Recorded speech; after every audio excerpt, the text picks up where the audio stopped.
Hello everyone, today now I'm reviewing The Green Hornet Year 1. Right, The Green Hornet Year 1 is basically taking The Green Hornet back to his roots in the radio dramas that heroes had back in the 1930s and 40s, where The Green Hornet originated.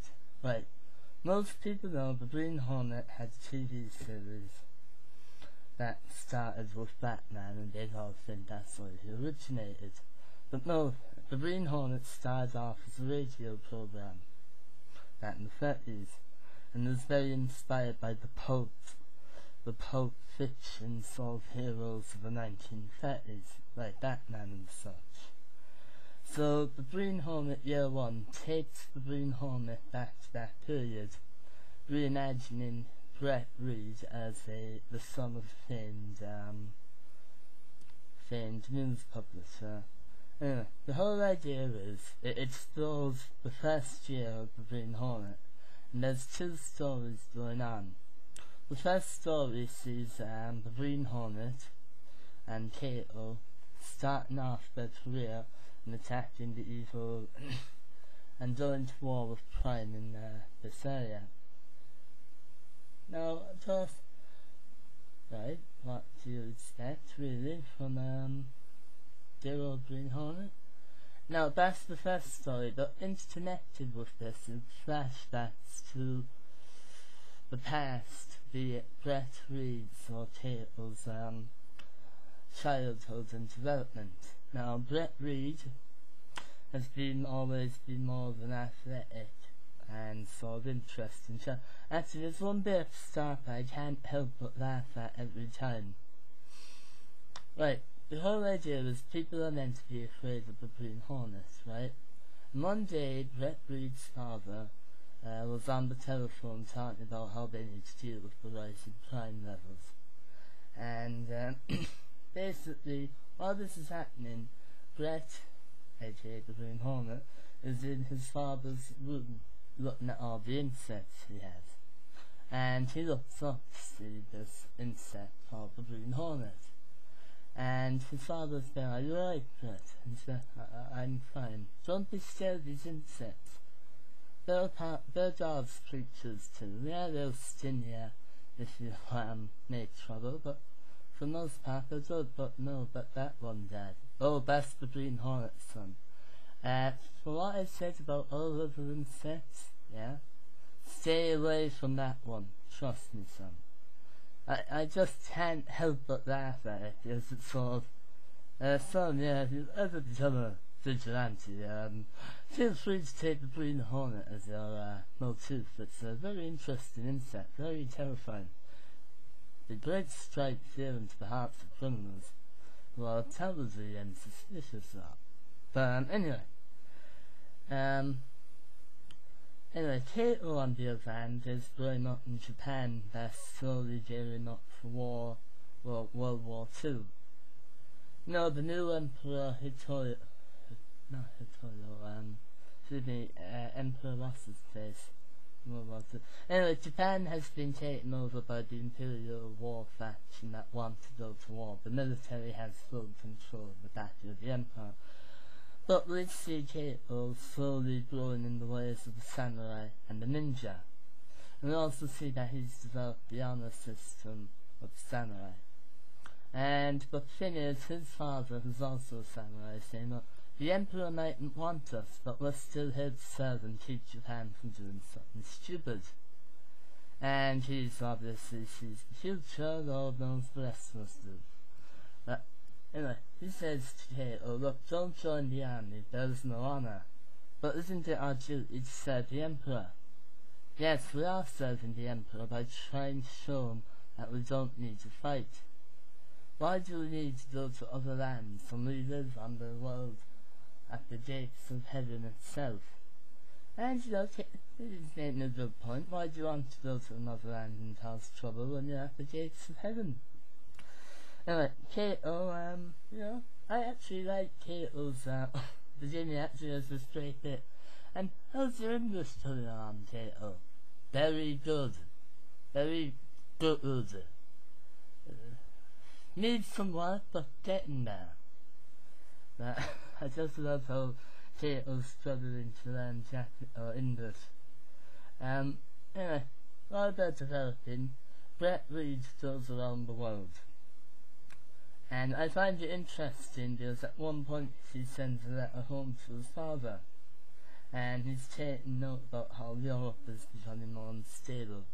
For instance, sunny Spain is still recovering from civil war, and Franco's forces are really clamping down. France is a glorious nation, but you can tell they're terrified of what's going on next door. Germany, as Brett realizes, has already fallen under the sway of a dark and evil dictatorship, since there's no free press. That's true. I actually like how Brett notices that. Eventually he heads south to Italy, which he notices has become very efficient under the fascists, and you don't notice the sort of tyranny that would be under Hitler. Like, there are people disappearing, he notes, but, for the most part, Italy seems fine. And he goes to North Africa and tries to set up a newspaper in Nigeria, I think it was the city. Wait, was it Nigeria? No, I don't think it was.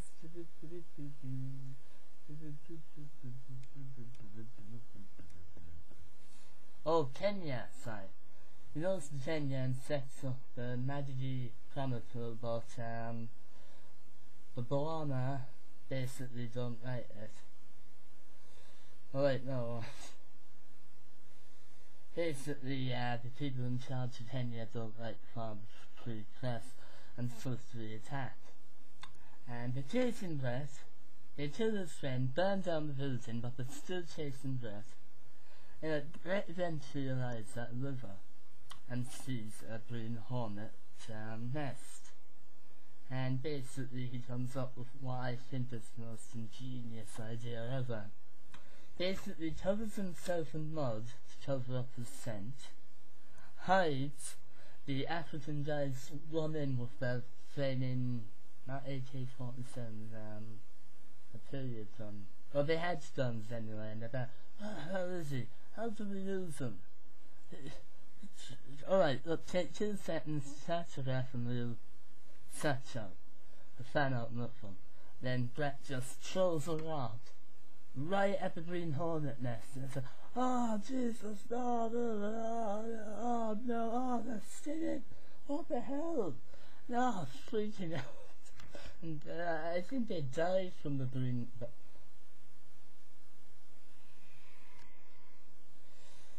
they actually die?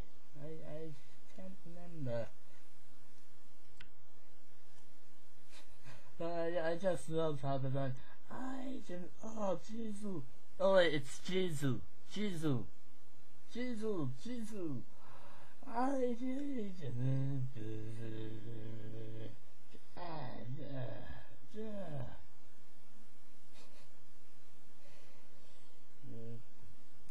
Anyway, Kato and joins the Japanese military in China and basically takes part in the massacre,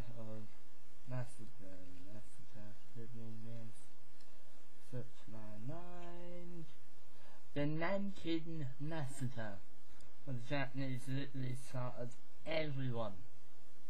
Yeah, when you're planning to invade China on the basis of honor, joining and wiping out an entire city does not scream we come in peace and honor. Which of course pisses off Kato, who, even though he's joined the military and gone against his father's word, believes that the way of Bushido should be accepted. Of course, he's viewed as an outdated idiot, and the Japanese are the superior overlords of the world and should be allowed to do what the hell they want. So Kato, so outraged at this, even though I saw it coming a mile away when they're making comments about the Chinkos and all this. But then, anyway, Kato goes, captures his commander, kills him to tell him you will be the last death ever that I commit. Anyway, no, it's actually quite an interesting scene. We see Kato And we see this man truly above his times.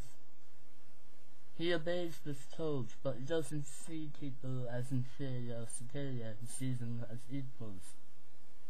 And this is an interesting insight that will actually develop in the spin-off Kato Origins, the way of the ninja. Is it?